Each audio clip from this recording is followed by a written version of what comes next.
Right, so we're joined by Chris and Lee from the Cornwall Wargames Association. Got that right, haven't I? And you've been presenting this rather marvellous Never Mind the Boat Hooks game. Now, Wargames Illustrated, we're particularly keen on Never Mind the Boat Hooks because we give it away free in the magazine, obviously. So can you tell us a bit about this specific game? I mean, there's a lot going on. There's a lot of boats here. How many ships have you got in total? 51. Why 51? Because it's Salute 51, and we didn't know how many ships were actually at the battle, so we settled on 51. Okay, and what is the battle? It's the French attack on the Cornish port of Foy in 1457. Because it's very local to us, we thought it would be ideal to present that as a game. And then we found there's not an awful lot of information about it, so a great deal of it is just made up. Well, that's good, isn't it? Because that allows you to do what you want to do. Yes. And how's the games gone today? How many games have you played?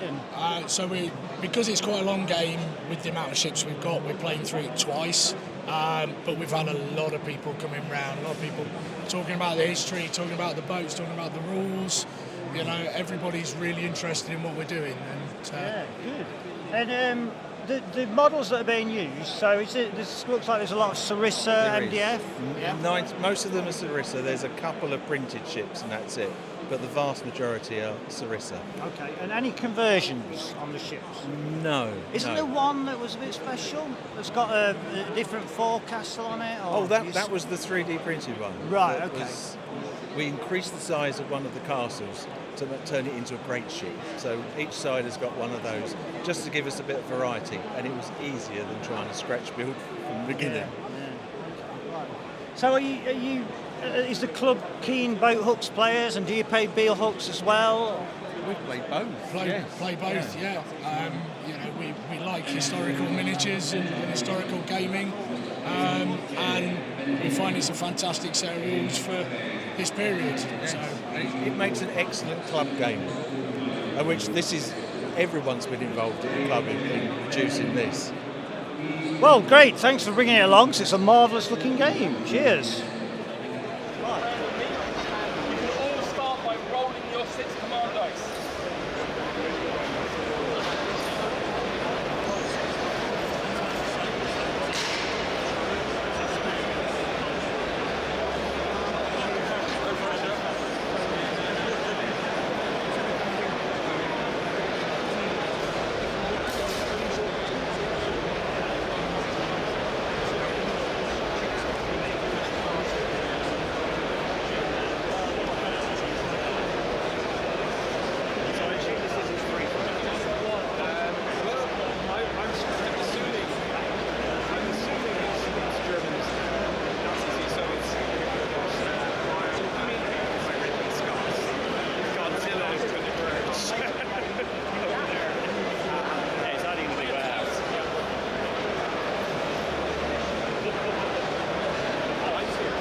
-1 to this roll as an inaccurate weapon.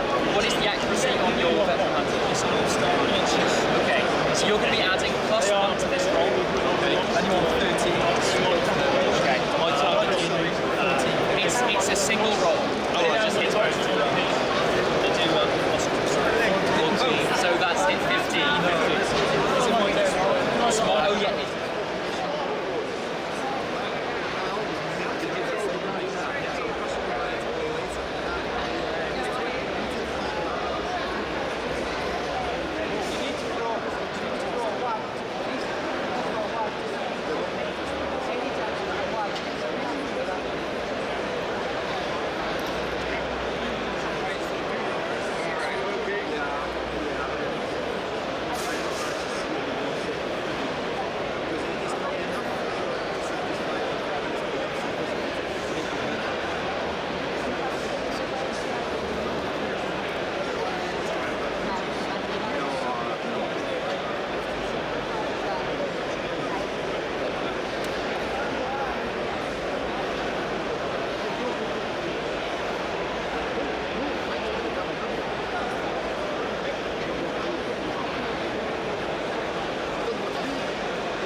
Oh, beautiful. Oh, thank you. Have you played Valorant before? No, I haven't. It's really... It's simplified black powder. Everything's a 4+ with modifiers. It's really simple and there's a nice room for, shall we say, spirited discussion of the room. Oh, well, you never want that, do you? This is kind of taken over in Edinburgh. We don't Straight out the bar, right? Yeah. It looks great. Yeah, it's nice. It's what arms in there. Russians, French, Spanish, British. I love the Spanish, I just feel that. Yeah, all into me. Yeah, it's a joy, isn't it? Who's way over at the back? Yeah, it's nice. In the church, the buildings are custom by Total Battle Images. Oh, yeah. So they're French, all of that period, but they're not a specific building. They didn't want to do, yet again, Waterloo.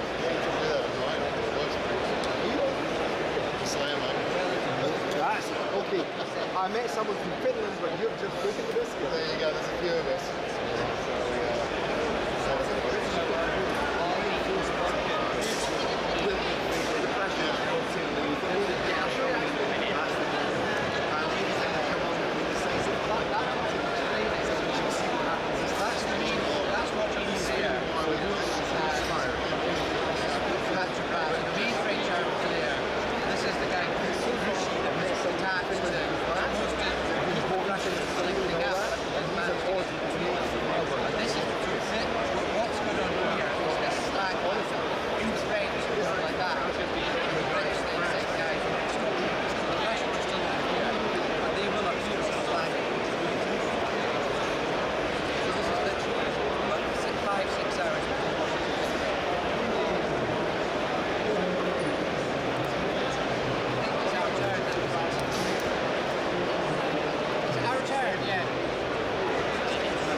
Hello, I'm now joined by Graham Davey of Grey for Now. And Graham, you've been showcasing a forthcoming game of yours, yeah? That's right, it's called Guards of Traitor's Toll, and it's my first fantasy game. And as you can see, Gary from Sarissa's been designing this amazing range for it. So this is printed MDF, isn't it? Yes, you literally just have to assemble it and it looks like this, which is incredible. The whole thing's modular, so all the turrets and balconies and things can go wherever you want. Okay. So it'll be really kind of versatile. Yeah. And then you got these kind of special buildings, like this one's like the bank and the jail. Okay, yeah. Bits like this is kind of entirely separate and kind of sticks on the side to make a blacksmith or bakers or whatever. Yeah. You've got the little these bits are designed to fit on the lugs here to create bridges between the buildings. Oh, okay, right. So that creates a bit of height in the game, and that's useful in the game, isn't it? Absolutely. So, right. So the idea of the game is you're playing the guards of the city and chasing down pickpockets and murderers and solving crimes throughout the city. So there'll a lot of chase scenes, trying to arrest people, grab them, wrestle to the ground. It's actually going to be a bad thing most of the time if you kill somebody. Okay. Because the citizens get a bit uppity if you start to murder them in the middle of the street. Okay. And it'll be a sort of semi-co-op game, so you'll have a guard captain, and so will I, but we're rivals, trying to win the glory and get promoted. Right. So as well as the buildings, it will have its own range of figures? Yes, so we've got some multi-part plastic kits coming from Wargames Atlantic, which we have over there. Yeah. There'll be a set of guardsmen, obviously, and the second set is the city folk. Right. So there's male and female characters in there, making all kinds range of kind of wizards and footpads and maids and nobles, and the full, trying to get the full range in. Yeah. So you have a really busy, kind of lively, bustling city. Okay. Right. Cool. What's the time frame when you envisaging having this out? I'm hoping. I'm still writing it. Okay. But we're aiming for before the end of the year. That's the goal. Great. I'll look forward to featuring it in Wargames Illustrated magazine. I hope you're going to bring it over and show us. I definitely will. Yes. Okay. So we have the kind of the core mechanics are worked out, but because if it was just a game of me fighting you, then it would be done, because that stuff is done. Because you're playing against the game in a way. Yeah. The game has to kind of run itself. Right. That's a whole other level that we need to build up and do a lot of play testing to get that right and fun and entertaining. Okay, right, great. Well, thanks very much for telling us all about it. Yeah, thank you.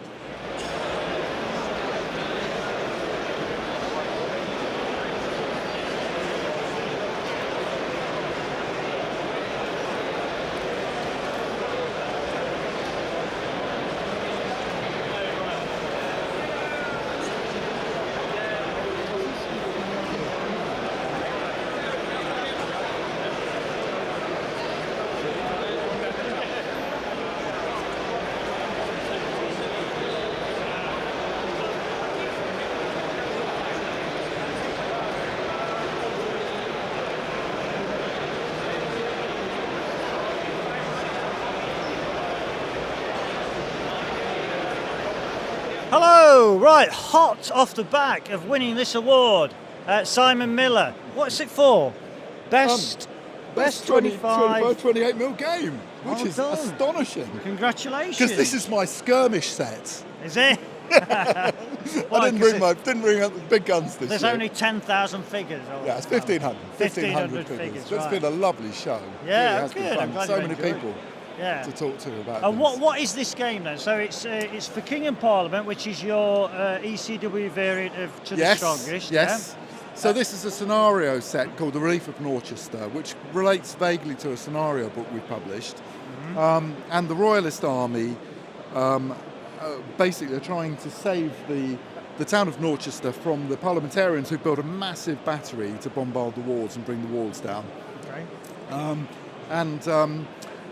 Today they succeeded. They narrowly succeeded. It was the closest of close games. Okay. And it came within a whisker of them losing, but they won.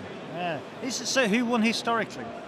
Nobody won historically because I made it up. Oh, right, okay. No, it's Norchester. It's a kind of a combination of the Siege of Newark and the Siege of Colchester. So it's got a little bit of both. I see really. what you've done there. That's clever. And I built the town of Norchester here with its marvellous medieval walls and conspicuous Belgian quarter, because I had the Belgian buildings. They're hovels, aren't they? They're lovely hovel building based on Bruges. Yes. Yeah. So does look good. So I really wanted to have a nice town in, and we'll be running the same game at Partisan, but it'll be a bit bigger. Will it? Because I've bought another army today, so there'll be substantial reinforcements, I hope, by Partisan. Have you bought a fully painted army? Yes. Oh, Well, yes. Right. I'd like to buy whatever I can get my hands on, really. I'm very greedy. I've heard that. Because we saw you when this was only just coming out. Do you remember? Yeah. We came up and we ran it when I only had, I think at the time I only had 300 or 400 figures. Yeah. Now I've got 4 times that many. So. Yeah. And we did an interview actually, so if you want to go back and look at that on the Wargames Illustrated YouTube channel. I'd love to see that again. Yeah, I'd love to see that again. Right, okay, well, thanks very much, Simon, and congratulations. Well, thank you very much. I am absolutely gobsmacked. I had no expectation I was going to win anything today, because there's some terrific games out there. Yeah. Some real eye candy around the show. Well, as ever, it's been a lovely show. I've met loads of friends and good. I'm glad lots of new people too. Glad you had a good time, yeah. All right, thank you very much. Thank you.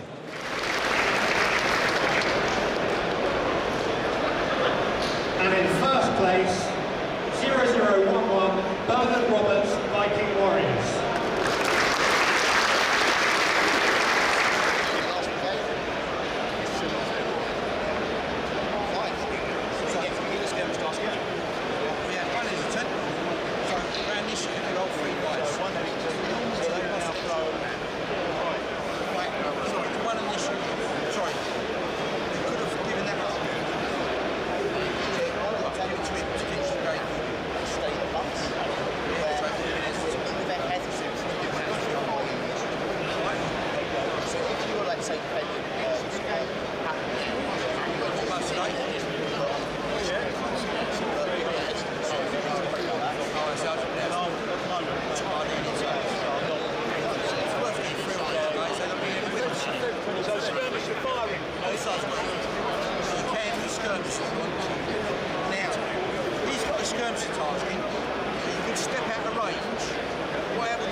this is one hit. Space off though. So Dale, you're now hesitant, aren't you, for two bases? So one, if you drop two bases, yeah, you go to one base at the top, then you've got to hesitate to clearly lower that low. So it's run obliterate that screen. 4, 5. So that's good use.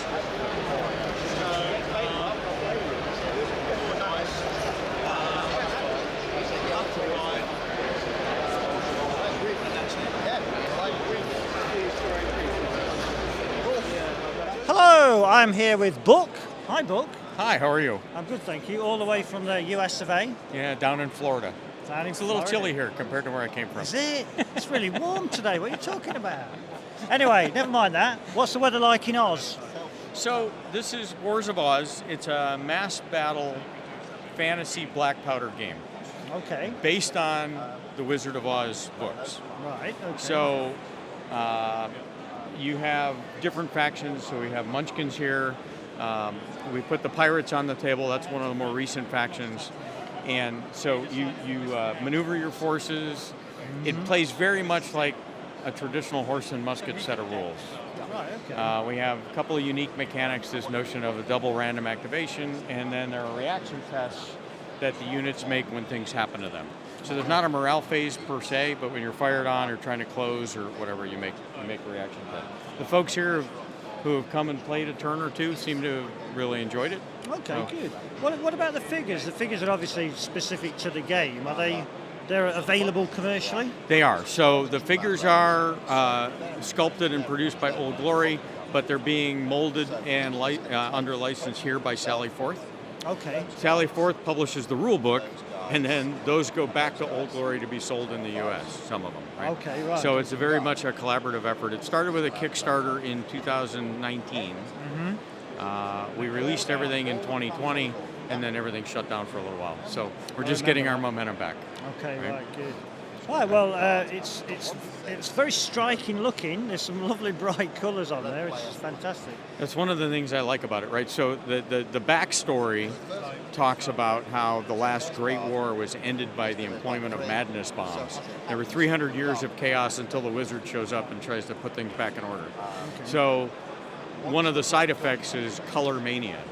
So each faction has color, like the Munchkins are blue, and so one of the things I like about it from a painting perspective is I get to use some of those pots of paint that I never get to use, because I get to use those crazy colors, the pinks and the bright blues and that kind of thing. So that's one of the things I like, is that the board really jumps out at you because of all the vibrant colors. Yeah. It does, and it's very good, and thanks very much for bringing it along. Thanks for coming by. Okay, cheers. Recharge. Okay, roll the dice then. Can I charge it? Trumpets where? Two. Two and two is off. Two squares, just enough combo. Okay, now over there. Edmund, you're right. Can they see off the new minions? Right, so a 3 would be a stab, which is a nothing. A 6, however, means it crunched into the formation of new minions. You start doing damage. Now, you've now got a defense dice to try and defend against it. You roll 1 dice, and you've got to roll exactly a 6 that comes from that cut. Okay, that means now then you'll push back, roll the dice so far backwards and go. You go backwards 3 squares backwards, so you're going to be back so off the hill. Yeah. Now normally you can crunch into 2, that's it. 3, that's it, perfect. No, the squares to the side. Now normally with being pushed backwards, you get crunch into the units taking out a disorder check, which means they couldn't have bothered to run away. So you roll 2 dice 6, and then just put in 7 again, so 7 better. Just about good enough, so they fall back now in relatively good order. Would you like to keep chasing them in your right cover? That's solid, that's good. Roll the dice 6, you have 5 to go. Okay, 1 with carries 1 square.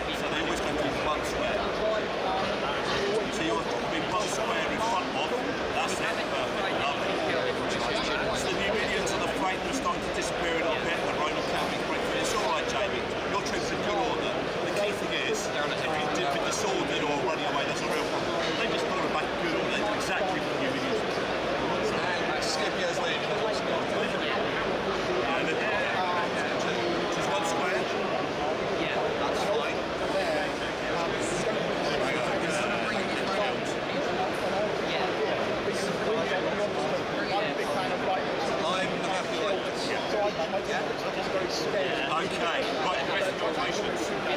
Anything else you'd like to activate? No? Okay, right, let's see the damage to you now. This is no longer if you want to stop in your infantry. It also stops the threat of what's right now. Your real strength is in your sense. You have to let it out. This video has been brought to you by WiPrime, Wargames Illustrated magazine's online members club. View more videos or find out more about WiPrime by following these links.